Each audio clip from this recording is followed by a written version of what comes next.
everyone and welcome back to my channel. So my name is Iyanu. If it's your first time watching, then welcome, and if you're a returning subscriber, then welcome back. So today I wanted to do a quick sit down video. I feel like I've done a lot of vlogs on my channel and other types of videos, but not really one where I'm sitting down and actually just talking to the camera. So this was basically a topic that I really did want to touch on my channel, so I thought this would be the perfect time to do that.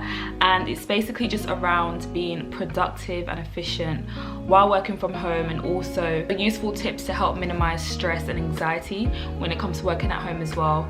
I don't know about you, but I'm very much an introvert naturally when it comes to working in general, and I'm also an overthinker, so those two things combined together definitely have made me very anxious and stressed when it comes to working in general. Unfortunately, basic tasks that should be easy, I could overthink for like 10 minutes and think about every single worst case scenario that could happen just from doing that one task, which then causes stress and then causes me to be anxious and to not do the task, and then it means I have less time to do the task, and then I'm stressed again because I'm running out of time. So it just basically causes a cycle where I have moments where I'm so unproductive, I'm just stressed and anxious, and I end up having to catch up on my work, and trying to catch up on my work, sleeping late because I'm doing work till 10 p.m, which is not what you want to do. It wasn't until I really looked at my work environment in terms of where I was working, the type of environment I was creating and other things like that, that I was really able to get into a good routine where I wasn't as stressed at work. And for me, a big thing has been trying to reduce my stress levels as much as possible. I had a real health scare a few months ago where I had panic attacks that were so bad I had to call the ambulance because I couldn't breathe. And a big reason for that was because of work. So I know how important it is to make sure that you're in a work environment, even when it's at home, that is conducive for your health, that creating a work environment where you feel at peace, and also just having the skills and resources in place to help you to be productive and efficient with your time so that you're not stressed as well. So yeah, basically I just wanted to do a quick chill video where I just talk through a few of the things that have helped me that hopefully can help you too, whether you're working from home in a corporate role or you just work at home in general because you're a freelancer or anything. I feel like a lot of these tips will help you regardless of the industry you're in as well. So I wrote down a few notes on my phone, so if you see me look down, that's why. So I wanted to basically split this up into 3 sections. So 1 being the environment I create to help me be productive, 2 being the resources that I put in place to help me be productive, and then 3 being tips whilst working that I do that help me be productive. Within all these productivity tips, they're also tips that help me mitigate stress and anxiety as well. So I'll try my best to point the difference out, but in all of them it helps with both productivity and stress management, anxiety, etc. So in terms of the environment, a big thing for me is creating a place that just feels peaceful, serene, quiet, but also motivating at the same time. So with me, the first main tip was making sure that my desk was near a window. So I'm one of those people that once I'm in a position for 2 or 3 months, I get really bored of it and I just want to change everything in a room. I've done it with literally every room in this house, and my office is not an exception. I feel like my desk has gone from every single wall in that room, and I've realized that the most productive I've been is when my desk is near my window, and the least productive is when it's away from my window and I'm literally just facing a wall. And I think there's 2 reasons for that. 1, because natural light is definitely just a natural mood booster.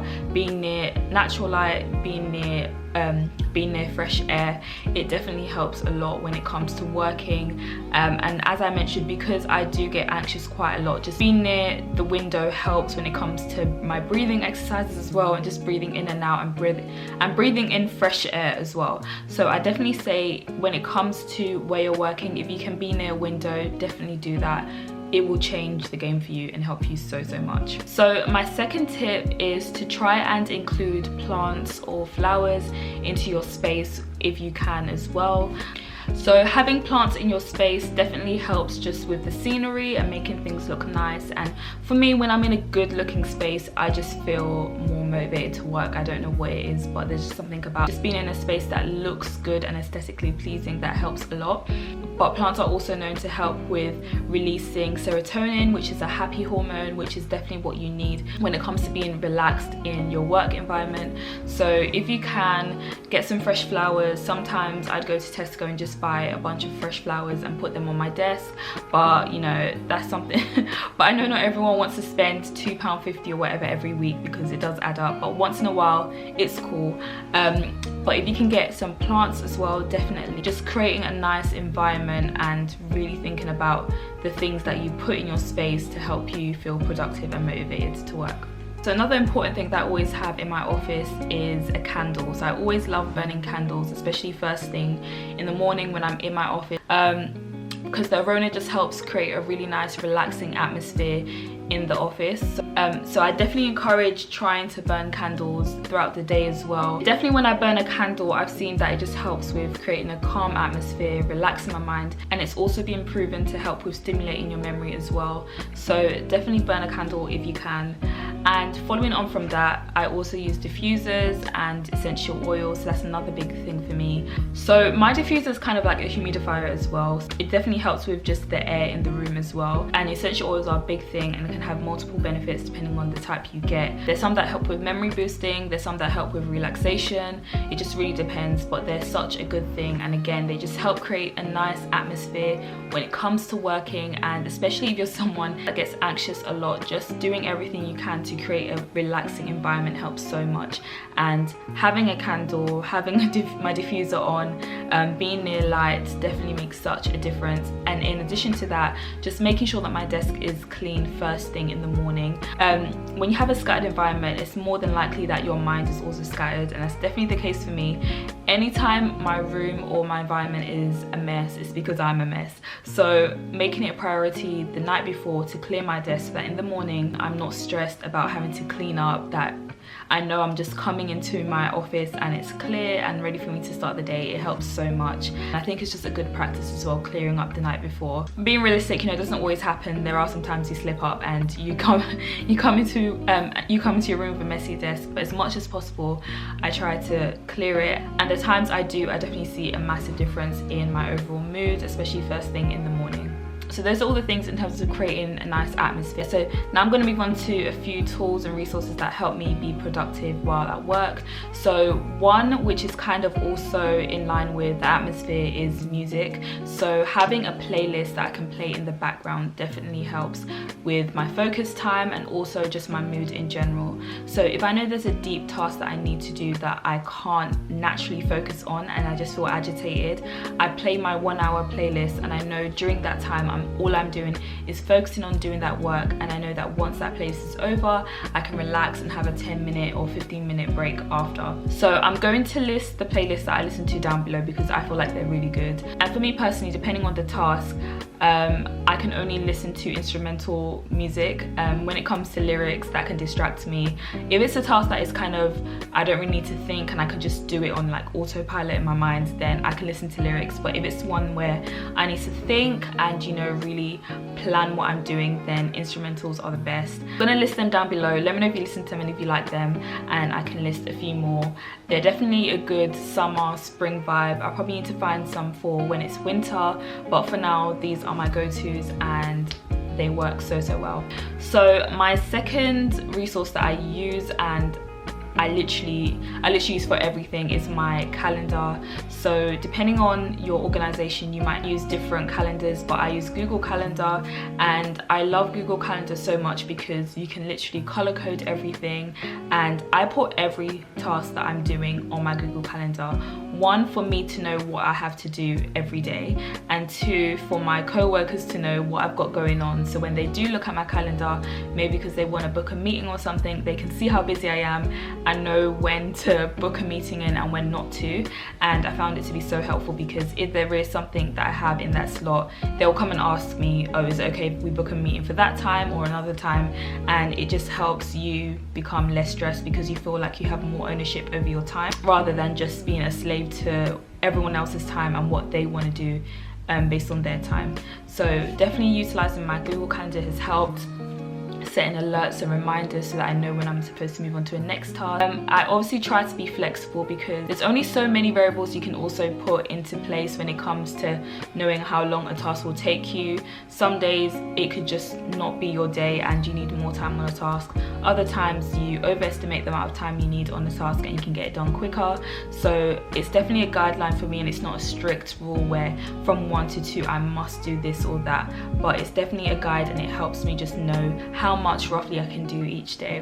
Alongside my Google Calendar, I also have a physical list. I have my notebook and my pen, and I literally write down a list of everything I need to do every day, and that goes alongside my calendar. I don't know what it is, but there's just something about ticking off your list that motivates you so much. So I love writing down the stuff I have to do, because anytime I tick it off, I know that I'm doing something and it can really motivate me to just continue going on. I know there are things that I have completed. I think sometimes you could be doing so much, by the end of the day you just feel like you haven't done anything. But just looking back at my list at the end of the day and knowing how many things I have ticked off, it just helps me know that I am doing stuff and that I am being productive. So I definitely recommend writing a physical list alongside your digital one if you can. So the last section are tips on what I do when I am actually working to help me be productive and to feel less stress.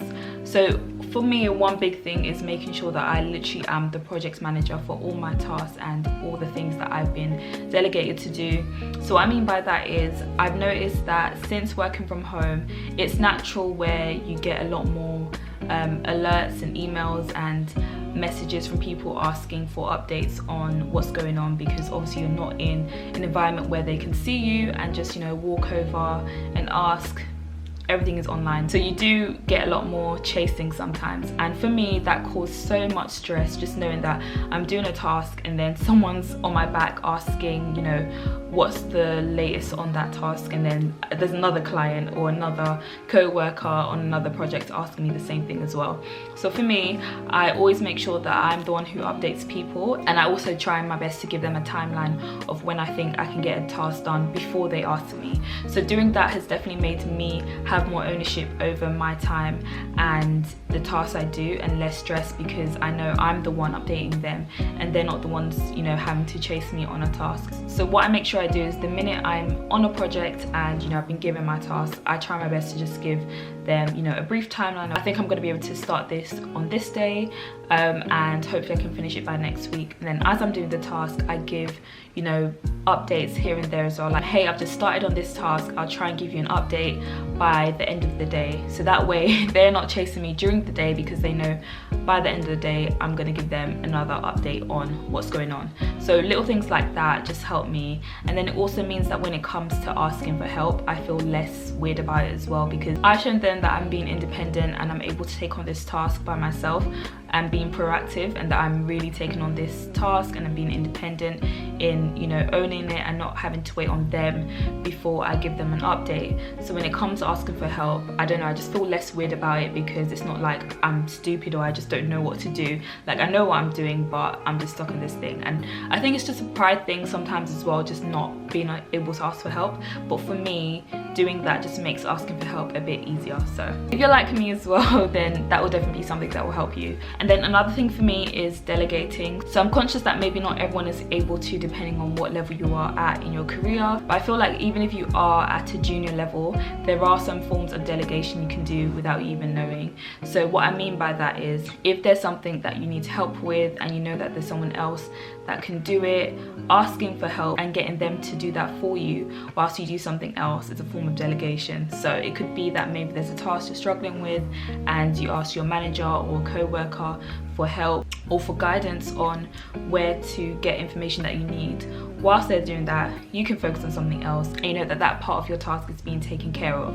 And that in itself is a form of delegation, because you're delegating tasks that you would have had to do to someone else who can help you. When you get higher in your career, obviously that delegation is more substantial, if that's the word, where you can actually delegate tasks to other people. And for me, that's been a big thing that has helped me. I feel like naturally I am someone who likes doing everything myself, just because when I own a project, I want people to know that I'm the one who did that project. But as you just get more responsibility, you realize you can't do it all, and I don't want to do it all. If I can delegate and get other people to help me, by all means, please help me, because there's only so many hours in a day and there's only so much I can do. So I definitely take full advantage of being able to delegate and to get other people to help me with tasks, but then also making sure that as the owner of that project, I do, you know, look over what other people are doing so that it's at the right standards as well. There is still some form of project management in all of it, but just getting other people to help you where you can definitely has helped me. Definitely just getting people to help you where you can will help you so much with reducing your stress levels and anxiety while working from home. So yeah, I feel like those were my main tips. I think the most important one for me as well, that I didn't say in the beginning, but for me is the biggest one that has helped me so much with being productive, with being efficient with my time, and just overall reducing my stress and anxiety level, is prayer. And yeah, for me, prayer definitely is the key. If you went to Sunday school, you know that song, right? Prayer is the key, because it is. Like, I just know that anytime I dedicate my day to God and just ask him for guidance, for wisdom, and for, you know, the grace to do the work I have to do, and for favor as well in the workplace, it makes such a difference to my day. And there are times, you know, during the day when I am really stressed and I just need to take a breather, and I'd literally just step away from my desk, go to another room, have a little cry if I need to, you know, might be a 1-2 tear going down my eye, but I just take that time to just breathe and then pray and just be so honest with God, like, God, I'm stressed, I don't know what I'm doing right now, or this person's annoying me, whatever it is, and I just ask God for grace and strength, and it helps so much, and God always comes through. So definitely I'd say pray and pray some more. Pray before your day, pray during your day, and pray after your day as well. And just, you know, reflecting on the day is a big thing for me, just seeing where I did well, where I could have done better, and it just helps me to know what I can do, you know, better for the next day, and just committing that into God's hand as well. So definitely prayer is a big thing and kind of encompasses all of the stuff that I mentioned. Encompasses, is that how you pronounce it? Encompasses. Yeah, but it definitely is in all the things that I mentioned. So those are the majority of my tips. I feel like I did have a few more, but I can't remember them now because I kind of lost the notes I had. If I do, I'll probably include them somewhere in the video. But I'd also love to know some of the tips that you guys implement in your day-to-day life that have helped you with being productive and efficient when it comes to working from home, and have also helped you with your stress and anxiety. So please do leave them down below. I'd love to always know some new things that I can do to help me. And yeah, so I hope you enjoyed this video. If you did, please give it a thumbs up and share, like, comment, all that good stuff, and I'll catch you guys in my next video.